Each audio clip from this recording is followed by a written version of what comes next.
Hello and welcome on Watches TV, and today we're going for a rather long interview session with Mr. Xavier de Roquemaurel, one of the co-initiator of the relaunch of the Czapek name in watchmaking, how it came into being in terms of its shareholding structure, very original, and the impact this has on the governance of the company. We'll obviously talk on the initial products and their evolution, the distribution, and also what they've learned through this process, the do's and don't do's, and it's very interesting on the entrepreneurial point of view. Let's go enjoy.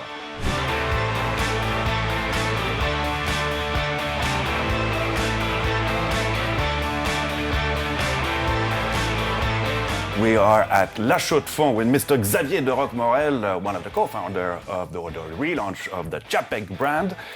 And it's been already 10 years. Time really flies. And you don't change, Marc-André.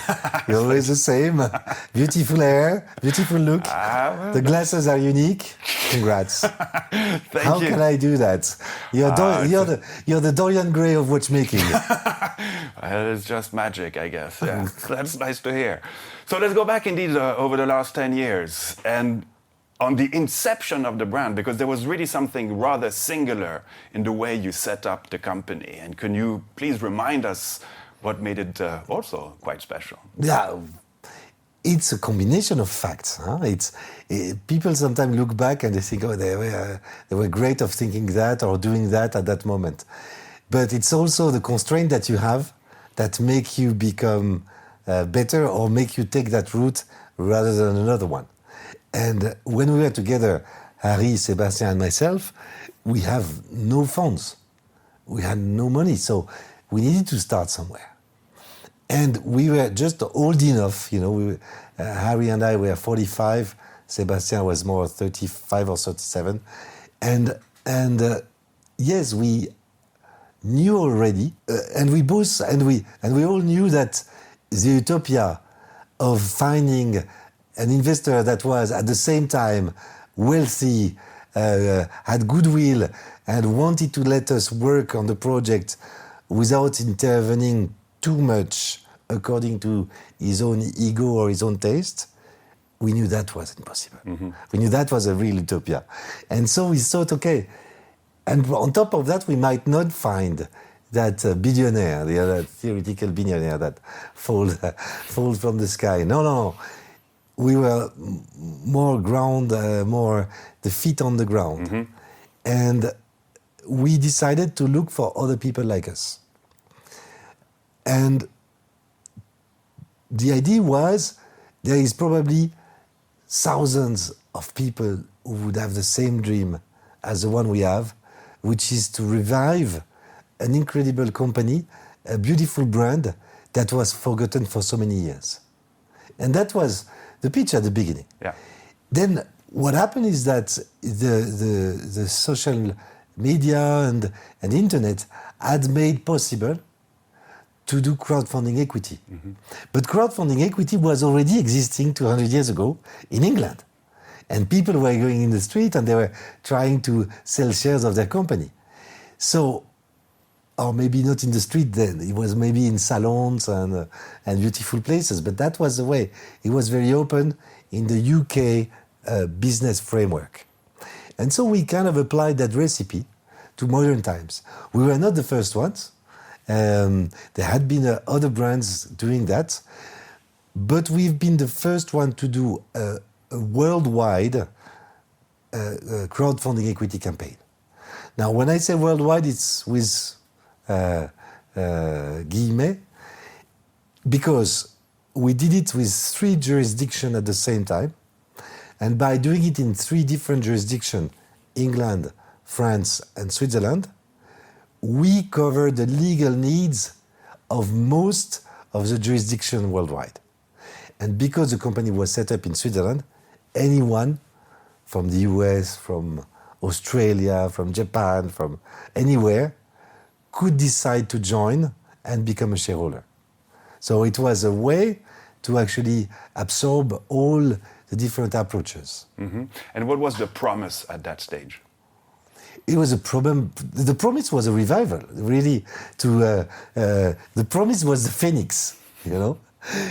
Czapek was forgotten. I met 3 persons only that knew about Czapek.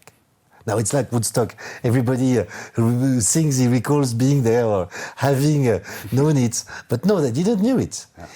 The people who knew most about Czapek were probably people purchasing pocket watches, because you could find some beautiful pocket watches on the auctions of the Grande Maison of auctions every season. Mm-hmm. But most of the people that were meeting, retailers, journalists, collectors, didn't know about Czapek. Yeah. And when you started this crowdfunding equity campaign, did you know already exactly the product that you would introduce and present? We knew that which product we wanted to do, and actually we tailored the way to launch Czapek according to the fact that we were doing a crowdfunding equity. Okay. Because even though we knew that normally you start aiming very high and then you go down to make a version of your product that is more affordable for a larger crowd, here we said we're going to do the opposite. And we're going to do a nice little watch, the Quai des Bergues, which was actually a bit larger then, a 7-day power reserve, manual wind, a classic but a must also in a collection of a watch collector. Mm-hmm. It's a must to have a 7-day power reserve, because we live on a 7-day rhythm. And this watch was more affordable. We launched it at less than 10,000 Swiss francs. Can you believe it? No, we were not making a lot of money on it. Actually, it was a joke among collectors to say I didn't negotiate my price because I thought that these poor guys would lose their shirts if I was asking for a discount. Thanks to them, to the first one who joined at that moment. It was very important also as an act of faith. Yeah. Huh? And we wanted to go gradually up. The idea was, with the first one, we'll have many of our shareholders buying it and become the ambassador of the brand. Mm-hmm. And this is what happened. Mm-hmm. So how many shareholders were there initially? So there has been 6 rounds, I think, in the total. Uh-huh. At the very beginning, we were just 25. It was friends, family, and fools. It was not official. It was a pre-round to finance the big round. From there, we jumped to 90 during the first large round of crowdfunding equity. But then there are phenomena that are very interesting, because you've got 3 months during which every week you tell everyone what you're doing, how high you've been, you've got a plateau, and then it starts again for the last 2-3 weeks. And we reached 1.1 million, which was incredible. We had the objective of 1 million. And I can tell you that after 2 months, when you have at 600,000, you feel like I'm never going to reach the million. And now, in the end, people get excited, but they're still thinking about it. Thinking so much that the day after the closure, you get emails of people saying, I wanted to join. Too bad. I didn't know you were closing. I was like, come on, I wrote you 10 times. So you cannot say that. No, they were hesitating so much that they... of course, there is an aversion to risk, and of course, it's a very early stage to invest in a company. And not all investors want to invest at seed stage. Some want to invest startup, but later. Yeah. And so we did another round immediately after with the late guys, you know. So that was the 3rd round, and then we did a round a year later. When was that? That was 2016. Okay. So we did another round in 17, another in 18, and the last one in 19. Okay. And that in total brought an amount of about 5.5 million fundraise, and that was enough to cover the need of the company for the growth step by step. Okay. Coming back on those first few years, how are you structured, and how are you working with your various suppliers? What was kind of the logic? Very quickly, it became a partnership. And again, because we were crowdfunded, that decision shaped so many things, you know. Because we were transparent. Because you cannot have a new shareholder and not open the books. And so you used to being naked. When I was hiring new people, I was actually, for joke, but half joke, asking them if they were going to saunas and if they liked it, to be naked in front of everyone. Because that's the reality of this company. This is a company where you walk naked all the time. Everybody knows the good things you're doing and everybody knows the mistake you're doing.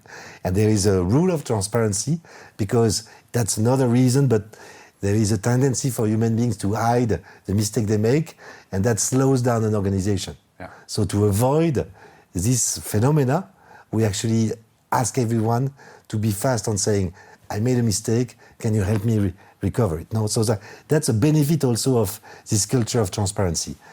And because we were transparent, naturally, our first partners, our first supplying partners, were collaborative. And we learned how to be collaborative.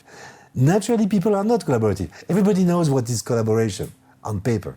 But collaboration means you're going to be transparent with them and you're going to tell them what you have, what you can do, and what you cannot do, and where you made a mistake or where you did right. And this is a two-way relationship. And this brings you to the next level. And some ideas that we had, like the secret signature on the enamel dial, we would have never dared to ask for it. But it came from Claude-Éric Jean and Donzé Cadran to actually say, hey, we could do that. Actually, from an idea of Sébastien who wanted to make a sentence for his father, a hidden sentence. And so we created the secret sentence. So it's like a ping-pong game where, because there is this relationship that is transparent, that is fast, and that is collaborative, everyone is invited to bring a new idea on the table. Mm-hmm. And in terms of the development of the product and the product lines, I mean, initially you had a few models, but now today you have really kind of a thorough and large collection. Can you tell us a little bit about the kind of the big milestones into this product development? So in the beginning, we wanted to do the 7-day power reserve, first the Quai des Bergues, then a chronograph, and then a tourbillon. That was our initial plan. And we thought later on, we'll do a minute repeater, which was for us the Graal. And we also were considering that we were relatively rookies, so that we needed to learn. And that by going from one level to more and more complex, then it was enabling us to be creative at every step. So we actually did nearly that plan, because we did the Quai des Bergues, and then we did the tourbillon Place Vendôme, which was the tourbillon. So number 3 became number 2, a little bit in advance, because of the meeting with Jean-François. And Jean-François actually gave us that input of going to a higher level and the possibility to do it with him. And Jean-François made us meet Antoine, and Antoine became the first designer for the company, and that blended. One thing caused another. Un clou chasse l'autre, we say in French. And that helped us build step by step, also with the beauty of the encounters. Also thanks to the outcome of welcoming a problem, because a problem means a solution that we will find and maybe an innovation. So that's a certain mindset that is the one that has led us. And in the way, quite early in 2016, I was already very strongly inputted to do something in the sport area. That was missing. That was actually crowded with a few models that were kind of shining and taking everything, but that there was a room for creativity. And that was, there was not only Gérald Ginta as a great designer, there was a space for other designers, no? And it took us some time until 2019, because we rolled the tourbillon and the chronograph after, the Faubourg de Cracovie. But then we effectively wanted to bring to people who love watches, who collect them, and who wear a watch that is more a discreet sport watch for the everyday, so that nobody can imagine what collection they have. Something that was more unique rare, that was handcrafted, hand polished, with englaze chamfering, all the bridges, an horlogerie approach to a sport watch. Mm-hmm. And this is the Antarctic, and the Antarctic came after that process, so of first maturing the idea, then launching it in 2019 as a project to develop, and in 2020 as a final watch. Now, I did put a lot of myself in that watch, also because I wanted to demonstrate. I like the word revenge, but not in a negative term, because sometimes you feel that nobody believes in you, and you want to demonstrate you can, and it's not necessarily bad, because it's a source of motivation, and I think we have it inside Czapek.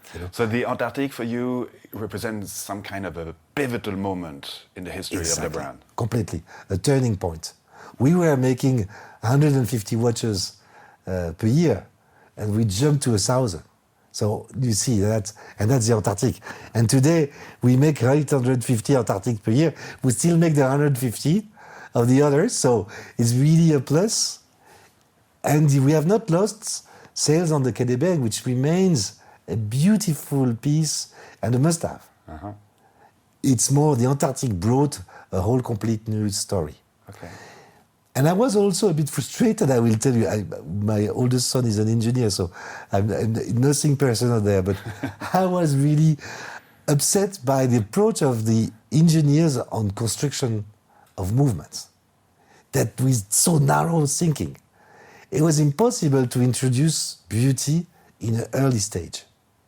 And what Daniel allowed me to do was to actually come in a very early stage and start playing with the construction to create beauty and to look into a different approach, which of course it's always a trade-off in watchmaking. So of course it had its own ups and downs of going this way, but it allowed us to create what we can find here, which is an incredible movement where there is an inspiration from the pocket watches of Czapek mm-hmm. that we were buying every year or every 6 months. We have now a collection of 19, so it's nearly the time to create a small museum and to have something that was extremely modern in the approach and respectful of traditional watchmaking. So a mix of different elements. We took German silver, Maishor, because it was more resistant to torsion than brass. And we made very small bridges that you feel like, is it going to resist to a shock? And then we tested the shock live with videos, to see how much it was resisting. So we went through that process of saying, let's go to the max and check that we did right and correct everything that needs to be corrected. An incredible movement is not done in 1 year, in 2 years. It's done in 20 years of continuous improvements. Mm-hmm. And that's the story of the Valjoux movement, and that's the story of the Unitas movement, on which most watchmakers learned the job at the beginning and that are still used as a source for creating new movements by beautiful companies or beautiful watchmakers. Yeah. Tell us also about the evolution of your distribution model. So at the beginning, we started Basel World, full of energy, thinking we're going to... I remember that. I remember, that was crazy. We were in the old 2.2, it was closed after. It was the end of Basel World, like the end of the labyrinth, And we were hoping to find 15 retailers and to sell 5 watches to each of them. And that was 75 watches. And with that, we were on the safe side. And we went out of Basel with 1 watch sold to 1 retailer for himself, actually. So that's kind of brings a bit of humility on the table. Oh yeah, well, I don't know if it brings humility. It brings a lot of stress, but because humility, we had it before. It's not you're confronted to so many difficulties that you don't get your ego inflamed. And actually, the company is an anti-ego company. So whenever people start, they will tell, cool down, life is a pendulum, so you're here, there, tomorrow you'll be there. And, but the beauty of a startup is that you continuously reinvent yourself. So we said, okay, fine. It didn't work this way, let's go direct. And so we started the first modern subscription online in our website and to our shareholders. And so that's how we sold watches. In the end of the year, we had sold 88 watches. So from 1 to 88, it's a lot of work, one by one, and that was the beauty of reinventing our business model and adapting to the fact that retailers were actually waiting to see how fast we would die. As everyone else, they were visiting the crazy guys who were going to die in 2-3 years. Well, we did not die, apparently. Well, actually, that's not so true for myself, but because of my accident 3 years ago. Yeah. But it was an incredible adventure, and the shareholders did represent an important number of watches sold. We launched a female model without finishing the design of it. Never do that. That's a lesson learned, because it's never the same when you finalize a watch. But that was a few more watches sold. And then we got Japan, who finally became our number one retailer. But that came later in the year, during the summer. And and some direct customers. And people, it was like a concierge website, no e-commerce yet, but you could, on the website, say, I would like to have that watch like that, can you change me the hands and things like that. So very early, we were into the bespoke watch concept. Yeah. And our promise was, we make you the watch in 4 weeks, and we were keeping that promise, to actually make the watch in 4 weeks, because I was coming from the world of made-to-measure suits, and I found it interesting to keep the same time frame of 4 weeks. Mm-hmm. After the Antarctic, it became 4 months, 2 years, 2 years and a half, and now we are back to, depending on the models actually, it's going to be on average, I would say, 6 to 9 months wait to get a watch. Okay. So it's more acceptable. Okay. Still talking about distribution, so now do you rely on many more retailers? How is that working? Now we have about, I would say, 80 to 90% of our business done through retailers, and it's about 64 doors, I think, different doors. We aim at about maximum 80, I think, worldwide. Okay. We want partners. Yeah. And we want retailers not for 10 years, for 100 years. Because that's the essence of partnership. And because many of these companies are actually family companies, where you see the kids and you look at the kids and say, okay, that's the next generation is going to be cool, and they're going to develop that business. And this is something that we like a lot, to have the very intense and close relationship. And it was the same when I met Guido from Bucherer. We just sat together and we're just like, boom, like this, very simple, very direct. Yeah. This is a people business. Yeah. This is a human business. Absolutely. That's what makes it so addictive. Absolutely. Loving watches make you love people. Yeah, very true. Well said. And in terms of market location, are you kind of evenly spread out, or how's that working? So we are more and more evenly spread out, and we know that a crisis is always an opportunity that is hidden, that you have to look for. So what we have done last year, guess what? Open a subsidiary in China. So why China when everybody says it's crisis? Because there will be opportunities, of course. Why subsidiary? Because we like control. And we like to be in our home when we go to a place that is a complex place. So we've got partners there and friends, but we keep the control a little bit. So we have that company there. That was our first move. Mm-hmm. So a certain strategy according also to a certain region. where we know that control is key, especially in China. Yes, a wise move, probably. Now let's talk about your infrastructure and the evolution of how you're producing watches, because now here we're in a kind of more or less rather new building for you, which has expanded, so I hear, over the last few months. Tell us what have been also there, the kind of the big milestones in terms of integrating a little bit more of the required competencies to be able to produce some of your watches, or at least the prototypes or things like that. So the very beginning, you may remember, Sébastien had a nice flat inside La Chaux-de-Fonds, and he decided to dedicate a whole room to the atelier. And so it was a one-room atelier, as there is in so many places in the valley. And so many watchmakers dedicate one room in their home to watchmaking.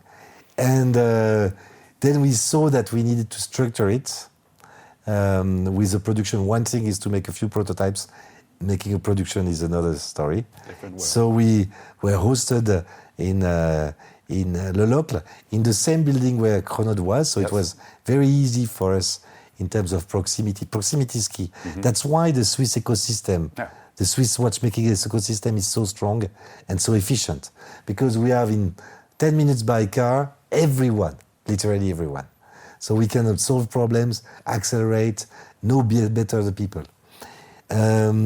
From Le Locle, which was 80 square meters, we realized with the arrival of the Antarctic and the growth of the Antarctic that we needed to go to a larger facility. And also because the Antarctic was a step at all levels. It was a step by showing, yes, the Czapek team is capable to conceive an in-house movement 100%, and yes, they are capable to produce it. Now, when we speak about production, this is assembly. Because all the components were made by our partners around. And that's fantastic. You meet people who have métiers that are incredible, that you didn't knew about, and that you learn how to use it to improve your actual movement. But assembling all that really required a lot of space, more than the poor 80 square meters in which we are doing everything from logistics to management to watches. So we rented a place here in La Chaux-de-Fonds, and every 6 months we expanded the rental. The chance we had that the whole building was empty, and people were not queuing to rent it. So we could actually expand, so we rented 335 square meters, and then 460, 500 something, and now we are at 717 square meters. So it's a much larger facility that we will visit together later on. And in this manufacture, because now it's a whole manufacture, we start the in-house decoration this month. So it's going to be a milestone, and probably the last, I would say, step that was still missing into completing a full movement. Now we can do every step and every component of I would say, the normal components of a watch. I would say 80% of a watch. What are we not going to do? Because everybody can ask the questions. I would say the escapement, we work with Atocalpa, we'll make probably our own escapement with Atocalpa in the future. But we love the relationship and the people, and we work very well together. We're not going to try to replace them. The barrels also is a very specific component, and the dials.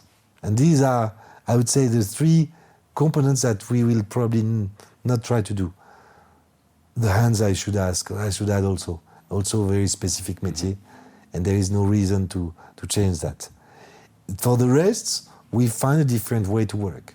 What did you gain by integrating some of these capabilities here?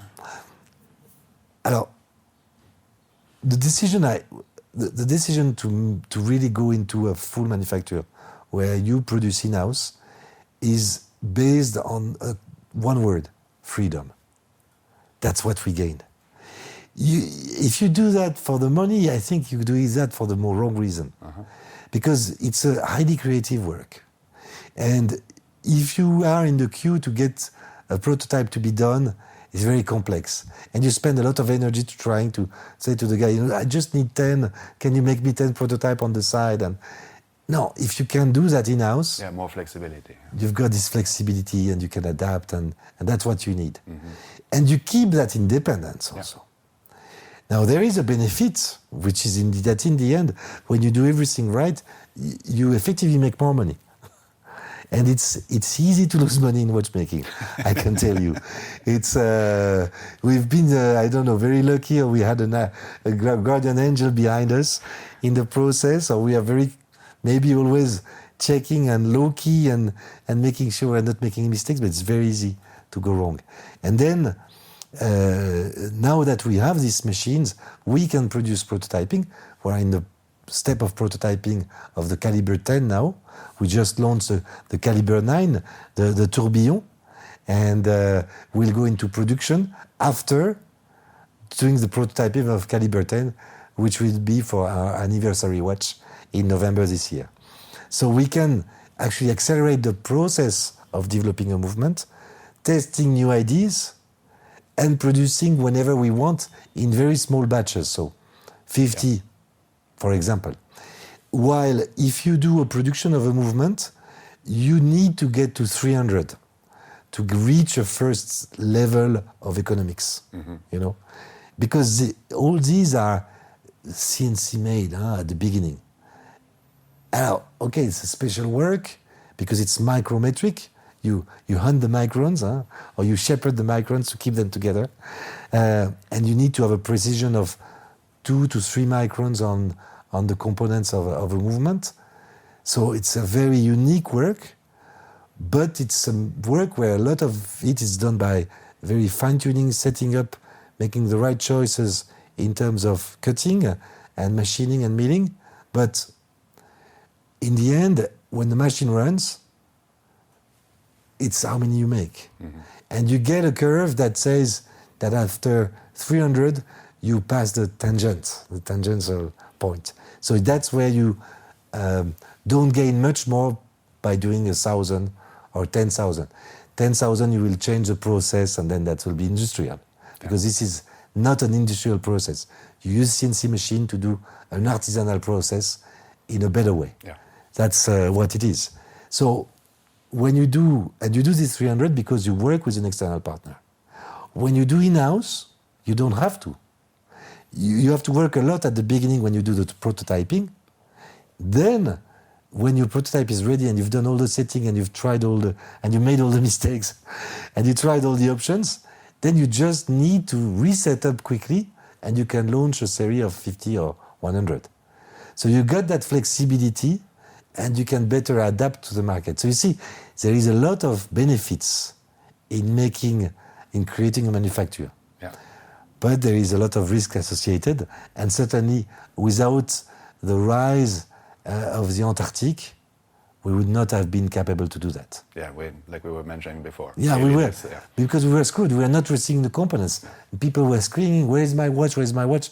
And we're like, "We're sorry, we're always missing one component." We're still missing components, even though we still keep on having delay there and delay there. Because you just need one missing and you can't deliver the watch. Exactly. You just need one to miss.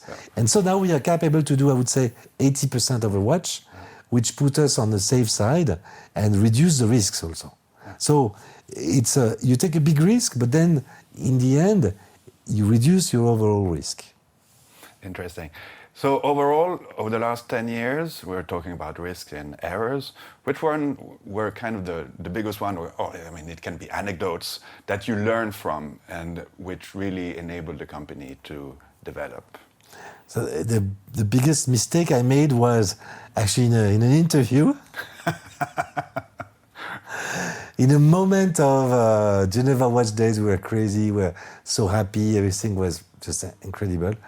And I thought, we're doing nearly 1,000 watches. How many could we do tomorrow 2,000, 3,000, 4,000. And I let myself imagining that. And that was wrong. So you went a bit crazy. Exactly. And you can see how easy it is to start thinking that you can do whatever you want. And no, the reality is that when you're a startup, you can be great. If you have no market, you will struggle and starve. Hopefully not to death. And it's suddenly you have a market. Then you can believe that you are fantastic, great, the best ever. No, you're just the same as before. You're making money now because the market is pushing. But when the tide is high, it's good for everyone. And that's it. And you don't decide on the tide. You're just a surfer. You got good waves. Enjoy them. And surf well. Yes, for sure. But you don't decide on the size of the wave. Yeah. And that's the learning, which is what are we made for? And in the very beginning of the first business plan, we said we want to do 999 watches. And I remember because some people were saying, yeah, bullshit, when you will get to the possibility to grow more, you will grow more. Be tempted. And be tempted to grow more. And that temptation is huge. And I fell into the trap. It's a trap! And then I realized, but this is not what we want to do.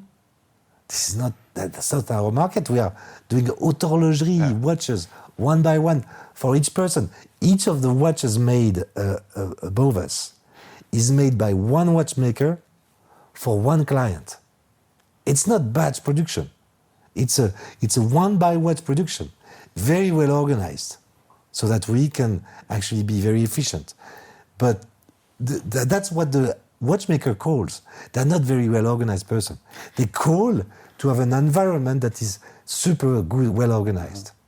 And when you provide that, they are free horses. They just love to run in the prairie. So give them the chance to run. You don't time them. They don't need that. They're just gonna go the best they can and the right speed. Yeah. So that was a real learning. Yeah. To come back and say, are we losing our soul by growing too much? What should be the right size of a company? And then we found that making 1,000 watches per year was the right size of a company. Now, Well, I remember indeed when you said that, and the initial thought was, what is he saying? It's just like you're going in a crazy direction. because everybody pushes you there. But I understand. You don't realize. You don't realize what you were saying and what that means in the future. Yeah, interesting. And Yeah. So 10 years, beautiful development, I would say. In terms on an entrepreneurial point of view, in terms of products, in terms of indeed the facility that you have, the capacity that you have now. We are currently in a kind of strange context with not much visibility, and so how are you facing and coping with this situation? We adapt, as you mentioned, but concretely, how do you handle it? Alors, you start again to have nights of little sleep. That's the starting point. And you... So what really is relevant in the situation of today is uncertainty. And what is the difference between a normal company and a startup is the extreme uncertainty. When you are a startup, you deal with extreme uncertainty. And this crisis just brought us back to the early days of Czapek, when we were inside the mine, pushing the wagon or pushing the cart, inside the mine, and thinking there might be some light at the end. And that's exactly the spirit we brought back to the company when facing that crisis. We deal with uncertainty. Nobody knows what's coming. Last week, we hear that sellout is down, and then suddenly 4 clients go on Saturday to the shop, and you don't understand. It's just like a roller coaster. So we are still the surfers that we have always defined we were. we're still the hippies, maybe well-dressed, but hippies in the soul and in the mind that we were. And we just said, okay, we know that. We know how to deal with that. We're in the mine, so we stop spending on anything that is superfluous. We keep on doing what we know how to do, which is great watches without cutting corners. Yeah. Never. That's the rule. Really to remain true to this idea of the quest of beauty of Czapek, we have to continue it. Mm-hmm. And there is in Czapek in the 1850s a strong touch of modernity. We have to keep it. But this modernity is within a concept of classicism that we also have to keep, always having a mix of something very new and something to which people can refer, always respectful of tradition, but showing that with a traditional craft, like enameling or guilloche making, you can invent. It's just up to you, you know. It's your capacity to be creative that marks the next product and the next watch. So 10-year marks some kind of maturity achievement. Now you know where you stand, where you want to go. Can you tell us a little bit about the future, maybe? Yeah, so the future is to actually stay in 1,000 watches a year. Yes, it's very clear. And to explore complications in different directions. So we are going to expand some of the collections, the Quai des Bergues, the Antarctic. We're going to go one day into making a minute repeater, that's for sure. We have a few things to do before. Yes. Also, because if we want to do an incredible minute repeater, we have to learn. Keep on learning every day, keeps a smile on your face, you know. And this is a step-by-step process. We have now constructors working in the company. And so it's balanced between the capacity to produce and finish the components and the capacity to design them and to conceive them. Mm-hmm. So we are going to go into that evolution of the mix of the product by making new surprises every year. In terms of team, we're 29 and we will stay in that range. We might go to 35. I would like to set 39 as a maximum. Also because there is this proximity with the people. Of course. We have done an ESOP, which has been my most difficult project of the 10 years. Mm-hmm. So an ESOP is an employee share ownership plan. Mm-hmm. And I hope to have the chance one day to explain to people in the parliament why it is so difficult and why it should not be so difficult, because it's counterproductive to make it so difficult when you want to share with the people who create the value. Yeah. And the people who create the value are your colleagues. Yeah. They work with you, they sweat with you, they laugh with you, they cry with you. That's a family, you know, that's a way to work. So we've launched this ESOP last year, and all the employees which had a good evaluation and more than 1 year in the company could access. And so we've got the second batch of the most recent employees, the one who joined last year, who will get their shares by the end of this year. So that will also solidify the company in terms of having people who are staying with us for a long term. And it's not a prison, everybody's free, but the more free you are, the bigger smile on your face. And at the same time, if you work for you as much as you work for your colleagues, as much as you work for the watch collectors, as much for you work for your clients and partners, then it gives us a bigger sense of a bigger scope. It's a transcendental pleasure of thinking that your work goes beyond just the work. And it's coherent with the inception of the company. Absolutely. Yeah. So today you have a bit more than 100 shareholders.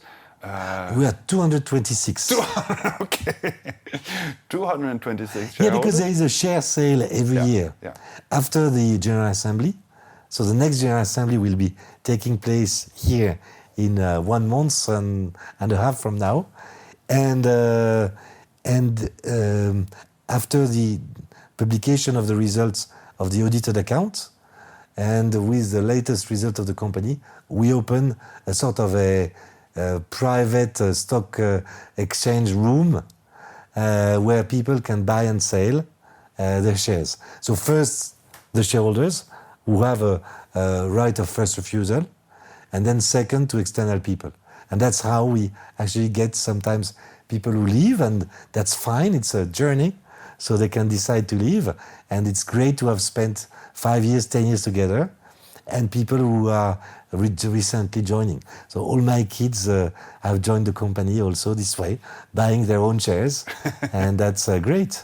So indeed, so quite a big number of shareholders. In terms of governance, how are you structured, and how do you organize this? What are the kind of what does it imply? What responsibility do you have additional compared to maybe other companies? So after my dad passed away, I had to manage the portfolio of the company of shares, and the decision to buy or not shares of a company have different, criteria. And after 20 years, what I noticed is that governance is the key criteria. And the best companies worldwide are the ones who have the best governance. They need to have a clear visionary leader, but they need to have in the back of that visionary leader an extremely well-organized governance and a well-organized company that has this transparency culture. So basically we applied that because that was also very much adapted to what we think. So I've always asked, even if I was the CEO co-founder, I've always pushed to have a very strong board that could be at the same time a counterweight, but also a support when the days are difficult, because I can promise you some days are difficult and you need the support, and also a source of idea or a source of this ping pong, Yeah. So challenging ideas. Last Sunday I was 1 hour on the phone with one of them who is a good friend, and we actually imagined the next 2-3 years of watchmaking and what trends are present today, which I will not tell you. That was going to be my next question, of course. You will discover them au fur et à mesure of the launch. But this is, you cannot do that alone, You don't get anywhere alone. You need this kind of ping pong or tennis game or to get to the next level. And the generation of idea is something that is very peculiar. You can get an idea when you get very relaxed, or when you shower, when you shave, when you take the bus, when you drive and drive on an highway and you don't concentrate too much because your creative brain takes over. You need that creative brain to take over. But on a conversation with a person that you like a lot and with whom you have a very good interaction and knows well what the topic is, then you can also have a very creative way. Because you say something loud and you immediately think, no, that's stupid, that's not this, I didn't want you to say that. No, what I want to say is this. And then you get to the right idea. And so you need to prepare for these kind of creative moments where you have a sort of light that comes to you and tells you, this is what we have to do next. The Antarctic came thanks to this input of that friend in 2016. And it took us 3 years to mature it and launch it. And the next one will be a process that will be maybe not the same, but probably will take some of the element of the recipe that make it right. So governance is really key. It's difficult because, again, people prefer politics to transparency. So you have to deal with the human factor. You have to love the humans despite their weaknesses that you actually have yourself. So you start by liking yourself a bit. Be aware of yourself and your weaknesses. You will find them in so many of your fellows, friends. And building it is probably the step that is the most complex in a company.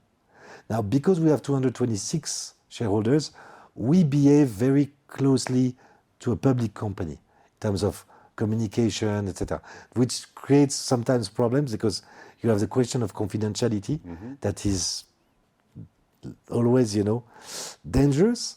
But we learn step by step how to deal with that. And the next step is probably to get the board to the next level. So how do you select your board members? So some of them are shareholders, 2 are coming from the smaller shareholders, and 2 are coming from the bigger shareholders. Okay. So shareholders who have more than 1% of the company are considered as bigger shareholders. There are about 15 on 225, so not even 10% of the company and of the shareholders. And the rest are smaller shareholders who will own 100 shares, 5 shares, 1,000 shares, depends, But we wanted to respect that representativity, to avoid that only the big boys have a say and not the smaller. That's also important, to always have a balance. Same thing, the CEO and the board, same thing at the level of the board, people who are larger shareholders, people who are smaller shareholders.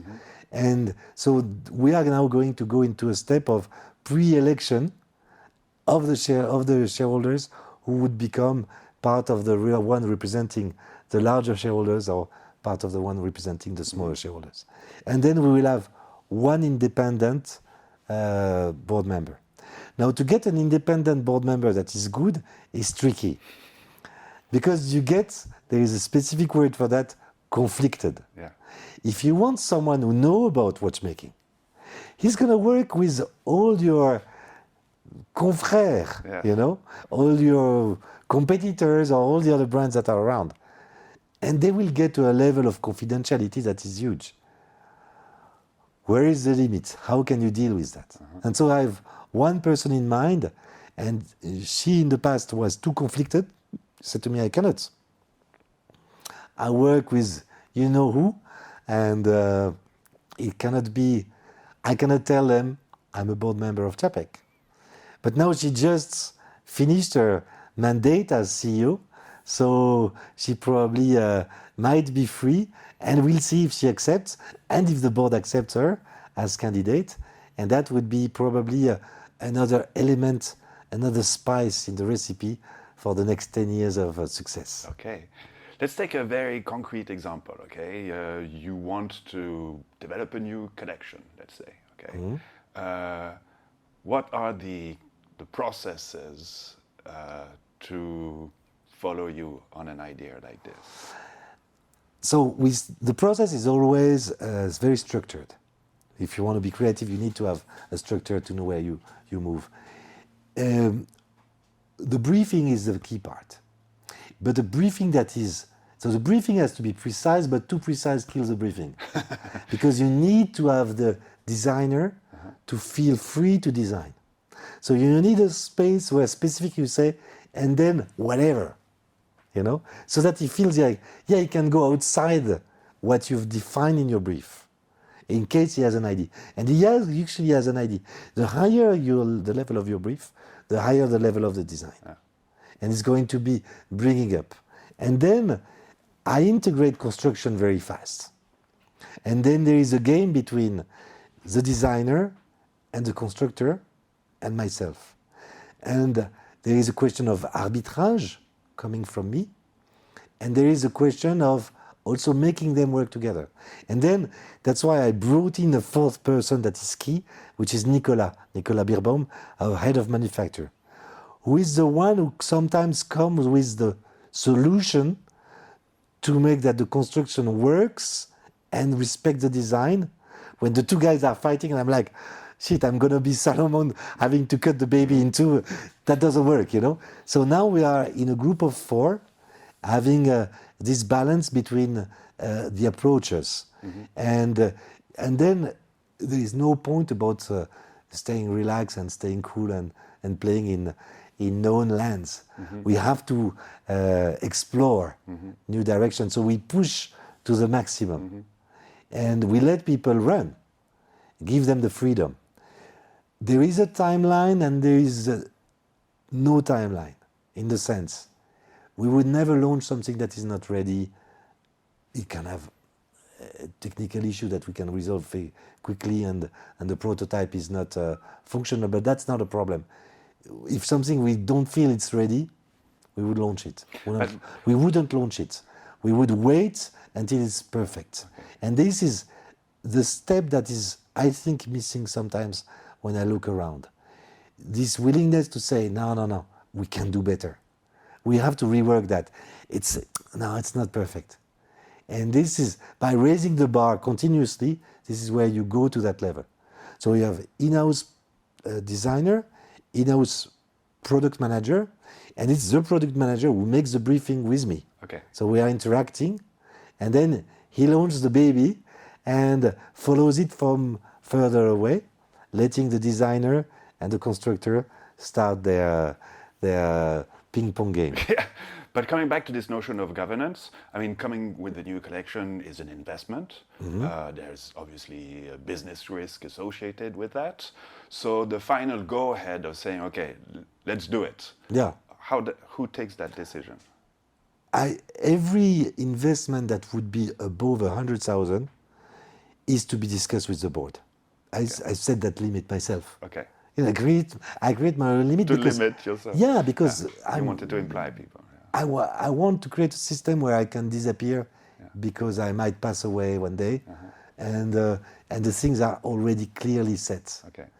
And 500,000 would be actually absolutely voted by unanimity of the board. Okay. That's really key now. Okay. In the past, when we were working with a partner like Chronode, like Vaucher, or like MHM, like Lederer, we would engage a lot of money. 1 million, 2 million. That's the range of money you have to engage when you develop a new movement and make the production of that movement done by a partner, at least in terms of kit. Maybe you do the assembly, but producing all the components to finished level, that means a lot of money. And that's a huge risk for the company. This is where your risk is. And this is what you reduce by having an in-house production and by making your own movement. So you increase your risk because now you don't rely on someone who's done it 10 times, 20 times, 100 times. You do it by yourself, so you're going to make mistakes, for sure. There's no question about that. You will make mistakes, but you will correct them quickly. It's like, when you're on the boat, the boat never goes right, goes straight. You always correct the direction. This is what you have to do as a CEO of the company. And by being capable to address this question of governance, you also make sure that everybody understands what is at stake.